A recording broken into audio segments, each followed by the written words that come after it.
Hi welcome to Rajiv vibes. ఈ కథలో ఏం జరిగిందో పూర్తిగా అర్థం కావాలంటే ముందు పార్ట్ 1 అండ్ 2 తప్పకుండా చూడండి. ఆ లింక్స్ డిస్క్రిప్షన్లో ఉన్నాయి. ఇంకా ఆలస్యం ఎందుకు, స్టోరీలోకి వెళ్దాం రండి. ఈ ఇన్వెస్టిగేషన్లో సుప్రియ కూడా వాళ్ళతో జాయిన్ అయింది. రెండవ రోజు ఉదయం అందరూ ఆ చెట్టు దగ్గరికి వెళ్ళి ఏదైనా క్లూ దొరుకుతుందేమో అని ఆ చెట్టు చుట్టూ మొత్తం వెతికారు.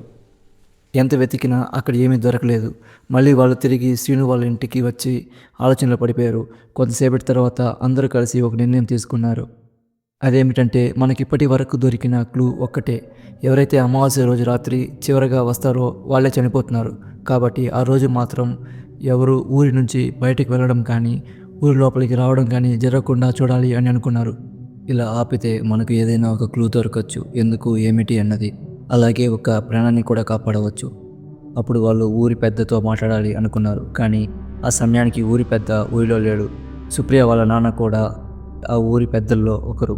కాబట్టి వాళ్ళు సుప్రియ వాళ్ళ నాన్నని అడిగి అమావాస్య రోజు ఎవరు బయటకు వెళ్లకుండా ఊరిలోకి రాకుండా చూడమని చెప్పారు. దానికి సుప్రియ వాళ్ళ నాన్న కూడా ఒప్పుకున్నాడు. అలాగే ఊరిలో దండారా వేయించారు. అమావాస్య రోజు ఊరిలోకి రావడం కానీ ఊరి నుంచి బయటకు వెళ్ళడం కానీ చేయకూడదు అని. తర్వాత రోజు ఊరి పెద్ద వెంకటరత్నం ఊరికి తిరిగి వచ్చాడు. అతని దగ్గర పనిచేసే వ్యక్తి సుందరం ఊరిలో జరిగిన అన్ని విషయాలు అతనికి చెప్పాడు. అది వినగానే వెంకటరత్నం నన్ను అడగకుండా ఎలా నిర్ణయం తీసుకుంటారు అని కోపంగా అన్నాడు. అప్పుడు పక్కనున్న సుందరం ఏంటయ్య గారు ఇలా కోపంగా ఉన్నారు అని అడిగాడు. వెంటనే వెంకటరత్నం రే చెవట, అమావాస్య రోజు చనిపోవడం ఆగిపోతే ఊరిలో వాళ్ళకి భయం పోతుంది. అప్పుడు నేను అనుకున్న ప్లాన్ జరగదు అని అన్నాడు. ఏంటి అయ్య గారు మీరు ఇలా చెప్తున్నారు అని సుందరం అడిగాడు. అప్పుడు వెంకటరత్నం ఇలా చెప్పాడు, అలా చనిపోవడం ఆగిపోతే ఊరిలో వాళ్ళకి భయం పోతుంది. అప్పుడు మర్రి చెట్టు దగ్గర ఉన్న స్కూల్కి పిల్లలు మళ్ళీ వెళ్ళడం మొదలవుతుంది. అప్పుడు ఆ స్కూల్ క్లోజ్ కాదు. నేను అనుకున్నట్టు ఆ స్కూల్ క్లోజ్ కాకపోతే నేను అక్కడ ఫ్యాక్టరీ కట్టలేను. అప్పుడు సుందరం అంటే ఈ ఊరిలో జరుగుతున్న మరణాలకు మీరే కారణమా అని అడిగాడు. వెంకటరత్నం కోపంగా చూసి నేను అలాంటి వాడిని కాదు, నాకు కావాల్సింది ఆ స్కూల్ స్థలం మాత్రమే అని అన్నాడు. అదే రోజు రాత్రి వెంకటరత్నం ఇంట్లో కూర్చొని కొంతసేపు ఆలోచించి ఒక నిర్ణయం తీసుకుని సుందరాన్ని ఒక పని మీద పంపించాడు. ఇప్పుడు చూస్తా ఎలా గ్రామస్తులు భయపడకుండా ఉంటారో అని అన్నాడు. తర్వాత రోజు మర్రి చెట్టు దగ్గర అందరూ గుమ్ముకుడి ఉన్నారు. ఏం జరిగిందో చూద్దామని అక్కడికి రాజు, శ్రీను, హుస్సేన్, కిరణ్, సుప్రియ కూడా వచ్చారు. అదే సమయంలో వెంకటరత్నం, సుందరం కూడా అక్కడికి వచ్చారు. ఆ సమయంలో అందరికీ డౌట్ వచ్చింది. ఏంటి ఇది ఇలా జరిగింది అని ఒకరినొకరు చూసుకుంటున్నారు. అప్పుడు వెంకటరత్నం చూడండి, ఊరిలో కొత్త కొత్త నిర్ణయాలు తీసుకోవడం వల్ల ఇలా జరిగింది. సాధారణంగా అమావాస్య రోజే చనిపోతారు, కానీ ఇప్పుడు అమావాస్య కాకపోయినా చనిపోయారు. అది కూడా ఇద్దరు. ఇలా ఊరిలో ఎప్పుడూ జరగలేదు. బయట వాళ్ళు వచ్చి ఇలా కొత్త కొత్త నిర్ణయాలు తీసుకోవడం వల్లే ఇలా జరిగింది. కాబట్టి వాళ్ళను ఊరి నుంచి పంపించండి అని అన్నాడు. అప్పుడు గ్రామస్తులు అందరూ శ్రీనుతో ఇలా అన్నారు, శ్రీను నువ్వు మాత్రం ఉండవచ్చు, నువ్వు ఈ ఊరి వాడివి కాబట్టి, కానీ నీ ఫ్రెండ్స్ ఊరి నుంచి వెళ్ళిపోవాలి. అప్పుడు శ్రీను వాళ్ళు వెళ్తే నేను కూడా వెళ్తాను అని చెప్పాడు. అప్పుడు పక్కనే ఉన్న సుందరం వెంకటరత్నంతో ఇలా అన్నాడు, అయ్యగారు మీరు చెప్పిన ప్లాన్ బాగా పనిచేసింది. మీరు చెప్పినట్లే నేను రాత్రి వెళ్ళి పక్కనే ఉన్న హాస్పిటల్ నుంచి డెడ్ బాడీస్ తీసుకుని వచ్చి వాళ్ళ ముఖాలు గుర్తుపట్టకుండా చేసి ఇక్కడ పడేశాను అని చెప్పాడు. అదే సమయంలో కిరణ్, హుస్సేన్, శ్రీను వాళ్ళ ఊరి నుంచి వెళ్ళడానికి రెడీ అవుతుండగా రాజు మనం ఈ ఊరిలో సమస్యలు పరిష్కరించకుండా ఎలా వెళ్తాం, వెళ్ళాలి అనుకుంటే ముందే వెళ్ళిపోయే వాళ్ళం కదా. అప్పుడు కిరణ్ ఊరి వాళ్ళు మనల్ని ఉండనివ్వడం లేదు కదా, ఇక మనం ఎలా ఉంటాం, వెళ్ళాల్సిందే అని చెప్పాడు. అప్పుడు శ్రీను కొంతసేపు ఆలోచించి మీరందరూ ఒప్పుకుంటే నా దగ్గర ఒక ప్లాన్ ఉంది. ఊరికి కొంచెం దూరంలో ఒక పాత బంగ్లా ఉంది, మనం అక్కడికి వెళ్ళి ఉండొచ్చు అని చెప్పాడు. అందరూ సరే అని ఒప్పుకొని బయలుదేరారు. అందరూ కలిసి ఆ బంగ్లా దగ్గరకు వచ్చారు. లోపలికి వెళ్ళబోతుండగా ఒక వ్యక్తి వచ్చి ఎవరు మీరు, నా అనుమతి లేకుండా లోపలికి ఎలా వెళ్తారు అని అడిగాడు. శ్రీను ముందు నువ్వెవరు చెప్పు, నీ అనుమతి ఎందుకు కావాలి? అప్పుడు ఆ వ్యక్తి నా పేరు కోటయ్య, నేను ఈ బంగ్లాకు వాచ్మెన్ అని చెప్పాడు. అందరూ కాసేపు సైలెంట్ అయ్యారు. రాజు అతన్ని గమనంగా చూశాడు. అతను తాగి ఉన్నాడు. అప్పుడు రాజు నీకు నేను రోజు తాగడానికి డబ్బులు ఇస్తాను, మమ్మల్ని కొన్ని రోజులు ఇక్కడ ఉండనిస్తావా అని. అది విన్న కోటయ్య సంతోషంగా సరే అని ఒప్పుకున్నాడు. కానీ వెంటనే ఒక హెచ్చరిక ఇచ్చాడు, మీరు ఇక్కడ ఉండొచ్చు, కానీ పై అంతస్తులో ఉన్న గదిలోకి మాత్రం వెళ్ళకూడదు, కింద మాత్రమే ఉండాలి అని. అందరూ ఎందుకు అని అడిగారు. దానికి కోటయ్య నాకు తెలియదు, నేను కూడా ఎప్పుడు లోపలికి వెళ్ళలేదు, ఈ బంగ్లాకు సంబంధించిన వాళ్ళు అలా చెప్పారు, అందుకే మీకు నేను చెప్తున్నాను. అందరూ ఒకరినొకరు చూసుకొని సరే అని చెప్పి లోపలికి వెళ్ళారు. లోపలికి వెళ్ళగానే అందరూ ఒక్కసారిగా షాక్ అయ్యారు. అక్కడున్న ఆ బంగ్లాను చూసి కాసేపు ఎవరికీ మాట రావడం లేదు. ఇంటి లోపల మొత్తం ధూళి కప్పుకొని గోడలు పాడైపోయి ఎక్కడ చూసినా చీకటి మాత్రమే కనిపిస్తుంది. ప్రతి మూలలో ఏదో ఒకటి దాక్కుని చూస్తున్నట్లు అనిపిస్తుంది. బయట నుంచి వీస్తున్న గాలి కిటికీలను తాకుతూ కిర్ర్ కిర్ర్ అనే భయంకరమైన శబ్దం చేస్తుంది. ఆ శబ్దం విన్న వెంటనే అందరి గుండెలు గట్టిగా కొట్టుకోవడం మొదలైంది. ఇంతలో ఒక్కసారిగా ఒక తలుపు నెమ్మదిగా కదిలింది. ఎవరో లోపల నడుస్తున్నట్టుగా అనిపించింది. ఏం చేయాలో అర్థం కాక భయంతోనే అందరూ కొంచెం ధైర్యం తెచ్చుకొని ఇంటిని శుభ్రం చేయడం మొదలుపెట్టారు. కొంతసేపటికి వాళ్ళు అక్కడే ఉండేలా సర్దుకున్నారు. కానీ ఆ ఇంట్లో ఉన్న ఆ వాతావరణం మాత్రం ఇంకా భయంకరంగానే ఉంది. హుసేన్ భయంతో రాజును చూసి ఇలా అన్నాడు, ఏమ్రా రాజు, ఈ బంగ్లా చాలా భయంకరంగా ఉంది. ఎక్కడ చూసినా భూతాలు ఉన్నట్టుగా అనిపిస్తుంది. ఇది మనకు అవసరమా అని అడిగాడు. దానికి రాజు చుట్టూ ఒకసారి చూసి నెమ్మదిగా అన్నాడు, ఇది తప్ప మనకు ఇంకొక చోటు లేదు అని చెప్పగానే ఆ ఇంట్లో మళ్ళీ నిశ్శబ్దం నెలకొంది. కానీ ఆ నిశ్శబ్దంలో కూడా ఎవరో వాళ్ళను గమనిస్తున్నట్లుగా, వాళ్ళ మధ్యలో ఇంకొకరు ఉన్నట్లుగా అనిపిస్తుంది. అలా 2 రోజులు గడిచిపోయాయి. కానీ ఆ బంగ్లాలో ఉన్న ఆ భయంకరమైన నిశ్శబ్దం మాత్రం ఒక్క క్షణం కూడా తగ్గలేదు. 2 రోజుల తర్వాత ఒక్కసారిగా భారీ గాలి వాన ప్రారంభమైంది. ఆ రాత్రి ఆకాశం మొత్తం చీకటిగా మారిపోయి గట్టిగా మెరుపులు మెరుస్తున్నాయి. ప్రతి మెరుపు ఆ బంగ్లా గోడల మీద పడుతూ భయంకరమైన నీడలను సృష్టిస్తుంది. ఒక పెద్ద మెరుపు ధమ్మని పడింది. ఆ శబ్దం విన్న వెంటనే అందరూ ఉలిక్కిపడ్డారు.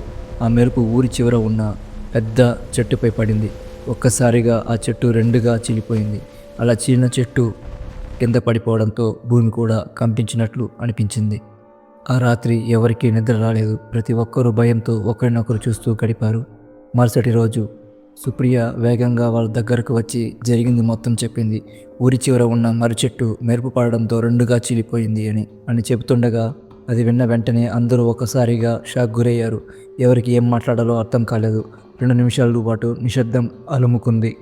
అయినా వాళ్ళు ఊళ్ళోకి వెళ్ళే పరిస్థితి లేక ఇంకేం చెయ్యలేక నిశ్శబ్దంగా అక్కడే కూర్చున్నారు.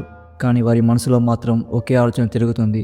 ఆ చెట్టు ఇలా పడిపోవడం సాధారణ విషయంలా అనిపించడం లేదు. ఏదో జరగబోతుంది అని అందరూ లోపల భయపడుతున్నారు. ఇంకా ఏం చేయాలో అర్థం కాక అందరూ కొంత టెన్షన్లో ఉన్నారు. ఆ విషయాన్ని గమనించిన శ్రీను వాళ్ళ కోసమే ఒక మందు పార్టీ ఏర్పాటు చేశాడు. అప్పుడైనా అందరూ కొంచెం రిలాక్స్ అవుతారు అనుకున్నాడు. ఆ రాత్రి అందరూ కలిసి బాగా తాగడం ప్రారంభించారు. కాసేపటికి మందు మత్తు ఎక్కింది. మత్తులో కిరణ్ హుస్సేన్ వైపు చూసి ఇలా అన్నాడు, ఆ వాచ్మ్యాన్ ఎందుకు మనల్ని పై గదిలోకి వెళ్ళనివాడు? అక్కడ ఏముంది? నాకేదో అనుమానం వస్తుంది, ఒకసారి వెళ్ళి చూడాలని అనిపిస్తుంది అని చెప్పాడు. అది విన్న రాజు వెంటనే కిరణ్ వైపు చూసి, ఆ ఆలోచన మానుకోరా, మళ్ళీ మనకి బంగ్లా కూడా లేకుండా పోతుంది. అప్పుడు కిరణ్ కొంచెం ఆలోచించి సరేరా అని చెప్పి మళ్ళీ తాగడం ప్రారంభించాడు. కొద్దిసేపటికి అందరూ బాగా మత్తులోకి వెళ్ళిపోయారు. ఎవరు ఎక్కడున్నారో అక్కడే పడిపోయారు. ఆ ఇంట్లో మళ్ళీ నిశ్శబ్దం అలుముకుంది. కానీ ఆ నిశ్శబ్దంలో ఏదో కదులుతున్నట్టు, ఎవరో నెమ్మదిగా నడుస్తున్నట్లుగా అనిపిస్తుంది. అర్ధరాత్రి కిరణ్ని ఎవరో పిలుస్తున్నట్టు వినిపించడం ప్రారంభమైంది. మత్తులో ఉన్న కిరణ్ ఒక్కసారిగా లేచి, ఎవరు మీరు నన్ను పిలుస్తున్నారు అని తడబడుతూ అడిగాడు. ఆ స్వరం పై అంతస్తు నుంచి వస్తుంది. కిరణ్ మత్తులోనే నెమ్మదిగా మెట్లెక్కుతూ పైకి వెళ్ళాడు. అక్కడున్న ఒక గది చూసి, స్వరం స్పష్టంగా వినిపిస్తుంది ఈ గది నుంచే అని అనుకున్నాడు. ఆ గది తలుపు దగ్గరికి వెళ్ళి దాన్ని తెరవబోతున్న సమయంలో అకస్మాత్తుగా ఎవరో అతని చేతిని గట్టిగా పట్టుకున్నారు. ఒక్కసారిగా కిరణ్ మత్తు తగ్గి గుండె బలంగా కొట్టుకోవడం ప్రారంభమైంది. మెల్లగా వెనక్కి తిరిగి చూశాడు. అది ఎవరో కాదు, అది రాజు.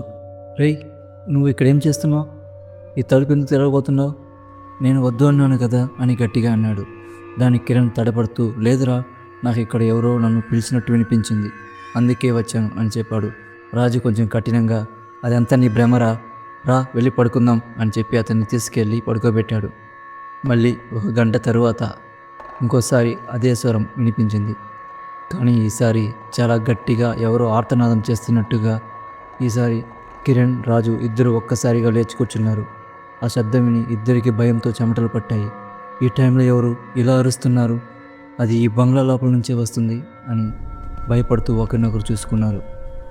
చుట్టూ బంగ్లా మొత్తం వెతికారు. అయినా అక్కడ ఎవరు కనపడకపోవడంతో ఇది మనం ఒకసారి క్లియర్గా మాట్లాడుకోవాలి అని నిర్ణయించుకొని ఒకరికొకరు ధైర్యం చెప్పుకొని మళ్ళీ పడుకున్నారు. మరుసటి రోజు ఉదయం అందరూ ఒక చోట కూర్చున్నారు.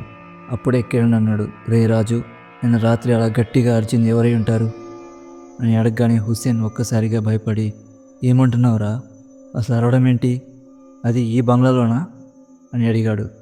రాజు సీరియస్గా, అదే మనం కనుక్కోవాలి. ఈ బంగ్లాలో మనతో పాటు ఇంకెవరో ఉన్నారు అని అనిపిస్తుంది, వాళ్ళెవరో తెలుసుకోవాలి అన్నాడు. అందరూ ఒక్కసారిగా షాక్ అయ్యారు. ఏమంటున్నావురా, మనం కాకుండా ఇంకెవరైనా ఉన్నారా అని హుస్సేన్ వణుకుతూ అడిగాడు. అదే మనం కనుక్కోవాలి అని రాజు మళ్ళీ అన్నాడు. అప్పుడు శ్రీను, ఎలా కనుక్కుంటాం రా? రాజు వెంటనే చెప్పాడు, మీరందరూ వెళ్ళి మన గోస్ట్ హంటింగ్ మిషన్స్ని తీసుకురండి అని చెప్పగానే శ్రీను, హుస్సేన్ ఒకరినొకరు చూసుకున్నారు. వెంటనే, అవెందుకురా ఇప్పుడు, దాంతో పనేంటి మనకిప్పుడు అనగానే కిరణ్, ఇప్పుడు మనం నిజం తెలుసుకోవాలంటే మనకు కావాల్సింది అవే ఇప్పుడు అని చెప్పాడు. అప్పుడే హుస్సేన్ భయంతో, అంటే ఇక్కడ నిజంగా భూతం ఉందా అని అడిగాడు. రాజు నెమ్మదిగా తల ఊపుతూ అవును అని సమాధానమిచ్చాడు. అందరూ మిషన్స్ తీసుకొని పై గదిలో ఉన్న ప్రతి గదిని చెక్ చేయడం ప్రారంభించారు. ఎక్కడైనా నెగిటివ్ సిగ్నల్ వస్తుందా అని చూశారు. 1, 2, 3 గదుల్లో ఏ సిగ్నల్ కనిపించలేదు. ఇంకా ఒకే ఒక గది మిగిలి ఉంది, 4వ గది. అందరూ కొంచెం భయంతో ఆ తలుపు దగ్గరికి వెళ్ళి చెక్ చేశారు. ఈసారి కూడా ఎలాంటి సిగ్నల్ రాలేదు. ధైర్యం చేసి ఆ తలుపు కూడా తెరిచారు, కానీ అక్కడ కూడా ఏమీ లేదు. అలా అన్ని గదులు తెరిచి చెక్ చేశారు. ఏ గదిలోనూ ఎటువంటి క్లూ దొరకపోవడంతో అందరూ కిందికి వచ్చి కూర్చుని, అయితే నిన్న రాత్రి అలా అరిచింది ఎవరు అని ఆలోచిస్తూ ఉండగానే అక్కడికి సుప్రియ వచ్చింది. వచ్చిన వెంటనే ఎవరితో మాట్లాడకుండా బంగ్లా మొత్తం తిరుగుతుంది. అన్ని గదుల్లోకి వెళ్ళి ఏదో వెతుక్కుంటూ తిరుగుతుంది. మొత్తం తిరిగి లాస్ట్కి వాళ్ళ దగ్గరికి వచ్చింది. హుస్సేన్, సుప్రియ, నీకేమైంది, ఎందుకు నువ్వు ఇలా తిరుగుతున్నావు, అసలు ఏం వెతుకుతున్నావు, ఏమైనా పోగొట్టుకున్నావా అని అడగగానే సుప్రియ మాట మార్చుతూ, ఏమీ లేదు, నేను ఊరికే ఇలా తిరిగి చూస్తున్నాను, బంగ్లా మొత్తం ఎలా ఉందో చూడాలనిపించింది అంతే అని చెప్పింది. కిరణ్ ఆమెను చూసి మనసులో ఇలా అనుకున్నాడు, ఏంటి సుప్రియ ఈరోజు కాస్త కొత్తగా అనిపిస్తుంది, ఆ బిహేవియర్ కూడా వేరేలాగా ఉంది. అప్పుడే సుప్రియ, మీకు ఇక్కడైనా చైన్ లేదా నెక్లెస్ లాంటిది ఏదైనా దొరికిందా? అందరూ ఆశ్చర్యంగా ఆమె వైపు చూసి, ఏంటి నువ్వు అడుగుతున్నది అని అడిగారు. అప్పుడు సుప్రియ ఇలా చెప్పింది, ఏమీ లేదు, మీరు మొత్తం శుభ్రం చేశారు కదా, మీకు పాత చైన్ లేదా నెక్లెస్ లాంటివి ఏమైనా దొరికాయా అని అడిగాను. అవి చాలా బాగుంటాయి కదా, పాత వస్తువులు మంచి క్వాలిటీగా ఉంటాయి. అంతేకాదు నాకు పురాతన వస్తువులు అంటే కూడా చాలా ఇష్టం అని చెప్పింది. అంతలోనే సడన్గా సుప్రియ, నాకు కాస్త ఊరిలో పని ఉంది, నేను వెళ్ళి రేపు వస్తాను అని చెప్పి అక్కడి నుంచి వెళ్ళిపోయింది. అందరూ ఒకరినొకరు చూసుకుంటూ, ఏంటి సుప్రియ ఇలా కొత్తగా నడుచుకుంటుంది, అసలు సుప్రియకి ఏమైంది అని అనుకుంటూ ఉన్నారు. అందరూ కలిసి మళ్ళీ బంగ్లా మొత్తం వెతకడం ప్రారంభించారు. ఆ బంగ్లాలో ఒక లైబ్రరీ ఉందని వాళ్ళు గమనించారు. అప్పుడు అందరూ ఇలా అనుకున్నారు, మనం ఈ బంగ్లా గురించి ముందుగా తెలుసుకోవాలి, ఈ లైబ్రరీలో మనకు బంగ్లా గురించి ఏమైనా సమాచారం దొరకచ్చు అని లైబ్రరీలో వెతకడం ప్రారంభించారు. అప్పుడే శ్రీనుకి ఒక పెద్ద పుస్తకం కనిపించింది. అతను పుస్తకం పేరు చూడకుండానే నేరుగా దాన్ని ఓపెన్ చేశాడు. తెరిచిన వెంటనే ఆ పుస్తకం లోపల నుంచి ఒక పెద్ద కీ కింద పడింది. ఆ శబ్దం లైబ్రరీ మొత్తం మారుమోగింది. ఆ చప్పుడికి అందరూ ఒక్కసారిగా అక్కడికి చేరుకున్నారు. శ్రీను దగ్గరికి వచ్చి ఆ కీని తీసుకుని, ఏంటి ఈ కీ అని ఆశ్చర్యంగా చూస్తున్నారు. అందరి చూపులు ఆ కీ పైన నిలిచిపోయాయి. అప్పుడే రాజు, ఇది ఏదో గదికి ఇలా ఉంది, మనం ఆ గది ఎక్కడుందో వెతకాలి అని అంటుండగా అంతలో కిరణ్, మనం ఇప్పటికే ఈ బంగ్లా మొత్తం తిరిగాం కదా, ఎక్కడ ఇంకో గది కనిపించలేదు అని. దానికి రాజు, అలా అనుకోకండి, ఇంకోసారి బాగా వెతికి చూద్దాం అని చెప్పాడు. అందరూ మళ్ళీ చుట్టూ జాగ్రత్తగా చూస్తుండగా లైబ్రరీలో ఒక పెద్ద లాకర్ వాళ్ళకి కనిపించింది. దాన్ని చూసి అందరూ ఆశ్చర్యపోయారు. ఈ లాకర్ ఏంటి ఇంత పెద్దగా ఉంది అని. హుస్సేన్ ఆ లాకర్ని తెరవడానికి ప్రయత్నించాడు, కానీ అది తెరుచుకోలేదు. అప్పుడే శ్రీను, ఇది లాక్ చేసిందని చెప్పాడు. వెంటనే రాజు ఆ కీ తీసుకొని లాకర్ని తెరవడానికి ప్రయత్నించాడు. ఆ లాకర్ కిర్ర్ అనే శబ్దం చేస్తూ నెమ్మదిగా తెరుచుకుంది. డోర్ పూర్తిగా ఓపెన్ అయ్యాక అక్కడ ఉన్నది చూసి ఒక్కసారిగా అందరూ షాక్ అయ్యారు. అది లాకర్ కాదు, అది బంగ్లా కింద ఉన్న అండర్ గ్రౌండ్కి వెళ్ళే మార్గం. అందరూ కొంచెం భయంతో ఒకరి తర్వాత ఒకరు లోపలికి దిగారు. అక్కడికి వెళ్ళగానే అందరి గుండెలు ఒక్కసారిగా వేగంగా కొట్టుకోవడం మొదలైంది. ఆ గుండె చప్పులు కూడా స్పష్టంగా వినిపిస్తున్నాయి. అక్కడ ఒక గది ఉంది. ఆ గదిలో మంత్రించిన దారాలు, తాయెత్తులు, త్రిశూలాలు వేలాడుతున్నాయి. ఆ దృశ్యం చూసి ఎవరు ఏది తాకకుండా వెంటనే వెనక్కి తిరిగి వచ్చారు. అందరూ పైకి వచ్చి కూర్చున్నారు. ఎవరు ఒక్క మాట కూడా మాట్లాడలేదు. అక్కడ జరిగిన దృశ్యమే అందరికీ మనసులో తిరుగుతూ ఉంది. మళ్ళీ ఆ రోజు రాత్రి కూడా అందరూ తాగడం ప్రారంభించారు. కొంతసేపటి తర్వాత శ్రీను అన్నాడు, ఇంతకీ ఆ గది ఎందుకు అలా మూసిపెట్టారు? దాన్ని ఎందుకు దాచారు? అక్కడ మొత్తం మంత్రించిన దారాలు ఎందుకున్నాయి అని అంటుండగా అప్పుడే హుసేన్, మనం వినిన ఆ అరుపు కూడా ఆ గది నుంచే వచ్చిందేమోరా అని చెప్పాడు. అలా అనగానే అందరికీ అదే నిజమనిపించింది. అంతలో రాజు, మన దగ్గర ఉన్న ఇన్వెస్టిగేషన్ మిషన్స్ తీసుకురండి, అన్ని చోట్ల చెక్ చేశాం కదా, అక్కడ తప్ప మనం వెళ్ళి అక్కడ కూడా ఒకసారి చెక్ చేద్దామని. అందరూ కొంచెం భయంతో, రే ఈ టైంలో అవసరమా, రేపు చూద్దామని అన్నారు. కానీ రాజు వినలేదు. లేదు, మనం ఇప్పుడే అక్కడికి వెళ్ళాలి అని చెప్పాడు. అందరూ తమ వస్తువులను తీసుకొని అక్కడికి వెళ్ళి మళ్ళీ చెక్ చేశారు. కానీ అక్కడ కూడా వాళ్ళకి ఎలాంటి నెగిటివ్ సిగ్నల్ రాలేదు. అందరూ ఒకరినొకరు చూసుకొని, ఇక్కడ లోపల ఏమి లేనట్టే ఉందిరా, ఎలాంటి నెగిటివ్ సిగ్నల్ కూడా లేదు అని శ్రీను అన్నాడు. అప్పుడే కిరణ్, అయితే అప్పటి రాజులు ఈ బంగ్లాలో ఏదైనా ఖజానా దాచుకొని ఎవరు లోపలికి రాకుండా భయపెట్టడానికి ఇలా చేస్తుంటారేమో అని అన్నాడు. దానికి అందరూ ఉండొచ్చు అని తలుపారు. మందు మత్తులో ఉన్నవాళ్ళు ఒక్కసారిగా ఆ తలుపును పగలగొట్టేశారు. తలుపులు ఓపెన్ అయిన వెంటనే లోపల నుంచి ఒక్కసారిగా చాలా గబ్బిలాలు, దుమ్ము, పొగ బయటకు వచ్చాయి. ఆ షాక్లో అందరూ అక్కడికక్కడే పడిపోయారు. ఉదయం లేచి చూసేసరికి అందరూ గది లోపలే ఉన్నారని గమనించి షాక్ అయ్యారు. వెంటనే బయటకు వచ్చి రాత్రి జరిగిన సంఘటన మొత్తం గుర్తు చేసుకుంటున్నారు. అంతలో అక్కడికి సుప్రియ వచ్చింది. ఆమె ముఖంలో భయం, టెన్షన్ స్పష్టంగా కనిపిస్తున్నాయి. ఆమె గట్టిగా చెప్పింది, ఊరిలో ఒకరు చనిపోయారు, చాలా దారుణంగా చంపేశారు, అతని శరీరం మీద పెద్ద పెద్ద గీతలు గోర్లతో రక్కినట్టుగా ఉన్నాయి అని. అలా చెప్పగానే అందరి సుప్రియను చూసి షాక్లో నిలబడ్డారు. అప్పుడే శ్రీను అడిగాడు, ఎక్కడ, మర్చెడు దగ్గర అని. సుప్రియ వెంటనే, లేదు ఊరిలోనే అని చెప్పగానే అందరి ముఖాల్లో ఒక తెలియని ఆలోచన, భయం కనిపించింది. ఆ అండర్ గ్రౌండ్లో నిజంగా ఏముంది? ఊరిలో జరిగిన హత్యకి దానికి ఏమైనా సంబంధం ఉందా? వెంకటరత్నం ప్లాన్కి దీనికి ఏమైనా లింక్ ఉందా?